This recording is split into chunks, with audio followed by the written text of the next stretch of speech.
Moi, mon nom est Martin Albert, donc je suis un médecin spécialiste en médecine interne et en soins intensifs, directeur du programme de soins intensifs à l'Université de Montréal, chercheur ici au Centre de recherche de l'Hôpital du Sacré-Cœur de Montréal, avec un intérêt particulier sur tout ce qui est support extracorporel et support en insuffisance respiratoire avancée, raison pour laquelle on a développé un programme de rapatriement pour les patients qui ont besoin de soins tertiaires ou quaternaires et qui doivent être rapatriés dans les centres universitaires, donc dont le but de créer cette filière. J'ai un rôle en fait de leadership parce qu'on a développé initialement la plateforme de rapatriement de soins intensifs à l'intérieur d'un groupe qui s'intéressait à l'insuffisance respiratoire avancée.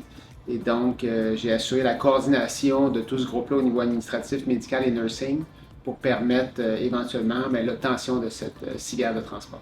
Donc, le problème principal qu'on avait auparavant était le fait essentiellement que lorsqu'on recevait un appel d'un centre référent, on n'avait pas de structure ni organisationnelle ni structurelle de mise en place pour assurer le transport sécuritaire des patients. Donc, on devait chaque cas à la fois décider comment allait se faire le transport. En général, ce qu'on finissait par faire, c'était essentiellement de demander au centre référent d'amener avec les moyens du bord le patient à l'intérieur avec leur propre matériel de la façon la plus sécuritaire possible. Mais évidemment, les défis qui sont reliés à ça, c'est surtout des défis d'organisation de la sécurité, parce que de sécuriser tous les appareils dans le transport, c'est excessivement difficile, mais aussi des défis de qualité de soins, parce que d'assurer avec de l'équipement spécialisé, ça demande de l'équipement spécialisé, ça demande des ressources humaines qui sont spécialisées. Puis malheureusement, souvent, ces centres-là ne sont pas dotés de telles ressources. Donc, malheureusement, ça se faisait souvent sur le dos de la qualité des soins qui étaient faits. Donc, les principaux défis et problèmes à résoudre étaient essentiellement, donc, on en a parlé tantôt, la sécurité des patients.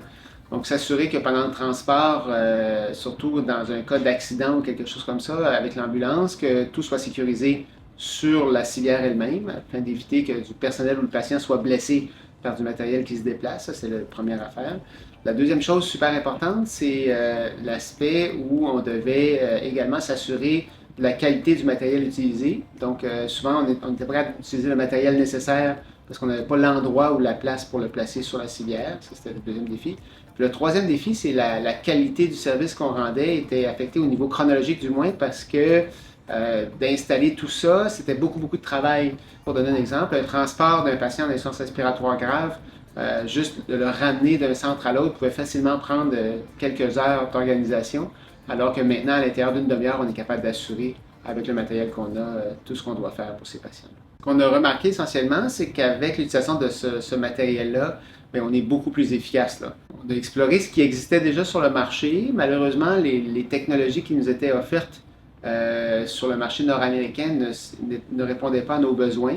Donc, d'où l'appel qu'on a fait avec Technimont. Puis Technimont, d'emblée, s'est montré très enthousiaste à développer un produit qui serait sur mesure pour ce genre de patients-là. Donc, on a pu, avec eux, explorer les besoins, mettre en place les choses, puis construire la civière telle que les besoins technologiques et autres le requéraient. Donc, ça a été un heureux partenariat.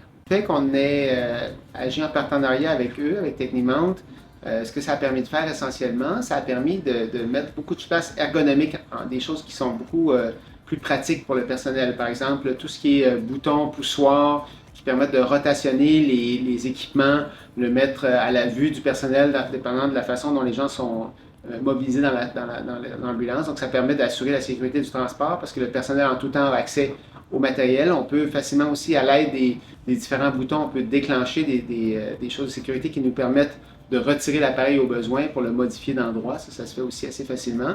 Puis l'autre chose qui est extraordinaire, c'est que la façon dont la civière a été conçue, évidemment, il y a beaucoup de matériel qui se retrouve par-dessus le patient, mais avec l'aide du matériel que Technimont a installé, ça nous permet de glisser tout le matériel pour pouvoir embarquer le patient dans la civière, puis ensuite repousser le tout vers le patient pour bloquer en place tout le matériel, puis ensuite faire le transport. Donc, excessivement économique comme utilisation.